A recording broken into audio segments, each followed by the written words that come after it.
First of all ನಾನು ಒಂದು ಸ್ಪಷ್ಟೀಕರಣ ಕೊಡ್ತಾ ಇದ್ದೀನಿ. ಆ ಪರ್ಟಿಕ್ಯುಲರ್ ಏನು ವಿಡಿಯೋ ಇದೆ, ಆ ವಿಡಿಯೋ ಸಂಬಂಧಪಟ್ಟ ಯಾರು ವ್ಯಕ್ತಿದು ವಿಡಿಯೋ ಇದೆ, ಆ ವ್ಯಕ್ತಿ ನಮ್ಮ ಪೊಲೀಸ್ ಅವರು ವಶಕ್ಕೆ ತಗೊಂಡಿದ್ದಾರೆ.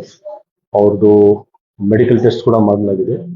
ಮೆಡಿಕಲ್ ಟೆಸ್ಟ್ ಅಲ್ಲಿ ಯಾವುದು ಡ್ರಗ್ದು ಯಾವುದು ರಿಪೋರ್ಟ್ ಬಂದಿಲ್ಲ. ಆದ್ರೆ ಆ ವ್ಯಕ್ತಿ ಅವರು ಕುಡಿದ ನಿಶೆಯಲ್ಲಿ ಇದ್ರು ಆ ಟೈಮಲ್ಲಿ. ಜೊತೆಗೆ ಅವರು ಕೆಲವು ಮೆಡಿಸಿನ್ ಕೂಡ ತಗೊಂಡಿದ್ರು, ಆರ್ಥರೈಟಿಸ್ ಮತ್ತೆ ಇನ್ನಿತರ ಯಾವುದು ಹೌದು ಅದರದ್ದು ಸಂಬಂಧಪಟ್ಟ ದಾಖಲಾತಿ ಇದೆ ಅವರ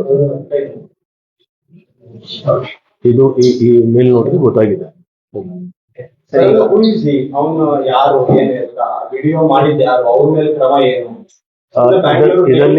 ಇದರಲ್ಲಿ ಎರಡು ಭಾಗ ಇದೆ. ಒಂದು ವಿಡಿಯೋ ವೈರಲ್ ಮಾಡೋರು ಯಾರು, ಅದರ ಬಗ್ಗೆ ನಾವು ನಮ್ಮ CCB ವಿಂಗ್ ಮತ್ತೆ ನಾರ್ತ್ ಈಸ್ಟ್ ಡಿವಿಷನ್ DCP ಅವರು ಎಲ್ಲರೂ ಪ್ರಯತ್ನ ಮಾಡಿ ಫೈಂಡ್ ಔಟ್ ಮಾಡ್ತಿದ್ದಾರೆ ಎಲ್ಲಿಂದ ಅದು ವಿಡಿಯೋ ವೈರಲ್ ಆಗಿದೆ.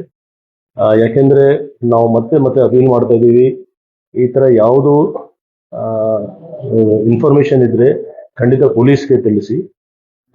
ಸುಮ್ಮನೆ ಒಂದು ಆತಂಕ ಸ್ಪ್ರೆಡ್ ಮಾಡೋದು ಮತ್ತೆ ಫಾಲ್ಸ್ ಇನ್ಫಾರ್ಮೇಶನ್ ಸ್ಪ್ರೆಡ್ ಮಾಡೋದು ಅದು ಇಲ್ಲೀಗಲ್ ಆಕ್ಟ್ ಇದೆ. ಅದರ ಪ್ರಕಾರ ನಾವು ಕ್ರಮ ಕೂಡ ತಗೊಳ್ಬಹುದು. ಸೊ ನಾವು ಫೈಂಡ್ ಔಟ್ ಮಾಡ್ತಾ ಇದ್ದೀವಿ, ಅದ್ರ ಬಗ್ಗೆನೂ ಪತ್ತೆ ಮಾಡ್ತೀವಿ ಯಾವ ಹ್ಯಾಂಡಲ್ ಇಂದ ಇದು ಇನ್ಸ್ಟಾಗ್ರಾಮ್ ಅಲ್ಲಿ ಅಪ್ಲೋಡ್ ಆಗಿದೆ. ಮತ್ತೆ ಅದಕ್ಕಿಂತ ಮುಖ್ಯವಾಗಿ ಕೆಲವು ರೆಸ್ಪೆಕ್ಟಬಲ್ ಪರ್ಸನ್ಸ್ ಆಫ್ ಸೊಸೈಟಿ, ಸಮಾಜದಲ್ಲಿ ಕೆಲವು ವ್ಯಕ್ತಿಯವರು ಇದ್ದಾರೆ, ಅವರು ಕೂಡ ಇದಕ್ಕೆ ಶೇರ್ ಮಾಡಿಕೊಂಡು ಯಾಕೆಂದ್ರೆ ನೀವು ಅಥವಾ ಯಾರು ನಾವು ಇದಕ್ಕೆ ಸ್ಪಷ್ಟೀಕರಣ ಕೊಡ್ಲಿಕ್ಕೆ ನಮಗೆ first medical report without medical report, without verification, without fact finding ಸುಮ್ಮನೆ ಈ ತರ ಒಂದು ಕೆಟ್ಟ ಹೆಸರು ತರಲಿಕ್ಕೆ ಅಥವಾ ಯಾರ ಬಗ್ಗೆ ಈ ತರ ಅವ್ರು ಕೂಡ ಒಬ್ಬ ಮನುಷ್ಯ, ಆ ಮನುಷ್ಯ ಬಗ್ಗೆ ಈ ತರ ಮಾಡಿದ್ರೆ ಖಂಡಿತ ಅವ್ರಿಗೆ ಕೂಡ ಕಾನೂನಿಗೆ ಅವಕಾಶ ಇದೆ ಒಂದು ಕಂಪ್ಲೇಂಟ್ ಕೊಡ್ಲಿ. ಅಕಸ್ಮಾತ್ ಅವರು ಯಾವುದು ಡ್ರಗ್ಸ್ ತಗೊಂಡಿದ್ರೆ ಅಥವಾ ಏನಿದ್ರೆ ಅದ್ರ ಬಗ್ಗೆ ಕಾನೂನು ಪ್ರಕಾರ ನಾವು ಕ್ರಮ ತಗೊಳ್ತೀವಿ. ಬಟ್ ಸುಮ್ಮನೆ ಯಾವ್ದು ಒಂದು ಹೆಸರು ಹೇಳಿ ಇದರ ಬೇರೆ ಕಡೆ ಆಗಿದೆ, ಇದು ಬೆಂಗಳೂರಲ್ಲಿ ಇದು ಸತ್ಯಕ್ಕೆ ದೂರ ಅಲ್ಲ.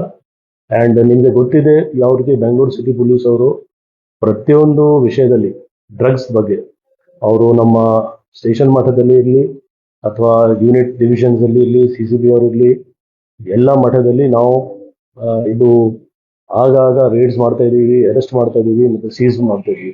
ಸೊ ಈ ವಿಷಯ ನಮಗೆ ಗಮನಕ್ಕೆ ಬಂದ ತಕ್ಷಣ ನಾವು ಯಾರು ವ್ಯಕ್ತಿಯವರ ಆ ವ್ಯಕ್ತಿಗೆ ವಶಕ್ಕೆ ತಗೊಂಡಿದ್ದೀವಿ. ಆ ವ್ಯಕ್ತಿಯು ಮೂಲತಃ ಇಲ್ಲಿಯವರಲ್ಲ, ಇಲ್ಲಿ ಅವರು ಕೆಲಸಕ್ಕೆ ಬಂದಿರೋ 3 ತಿಂಗಳ ಹಿಂದೆ ಅವ್ರಿಗೆ ಸ್ವಲ್ಪ ಆರೋಗ್ಯ ಸರಿ ಇಲ್ಲ. ಮತ್ತೆ ಆ ಕ್ಷಣದಲ್ಲಿ ಅವರು ಹೇಳ್ತಾರೆ ನಾವು ಜಾಸ್ತಿ ಕುಡಿದಿದ್ದೀವಿ ಮತ್ತೆ ಜೊತೆಗೆ ಮೆಡಿಸಿನ್ ತಗೊಂಡಿದ್ದೀವಿ. ಅದು 2 ವಿಷಯ ನಮ್ಮ ಮೆಡಿಕಲ್ ರಿಪೋರ್ಟ್ ಕೂಡ ಬಂದಿದೆ. ಸೊ ನಾವು ಲೀಗಲ್ ನೋಟಿಸ್ ಕೊಡ್ತಾ ಇದ್ದೀವಿ, ಯಾರು ಇದು ವೈರಲ್ ಮಾಡಿದ್ದಾರೆ ಮತ್ತೆ ಯಾರ್ಯಾರು ಇದು ಶೇರ್ ಮಾಡಿದ್ದಾರೆ ಅವ್ರಿಗೆ ಕೂಡ ನೋಟಿಸ್ ಕೊಡ್ತೀವಿ.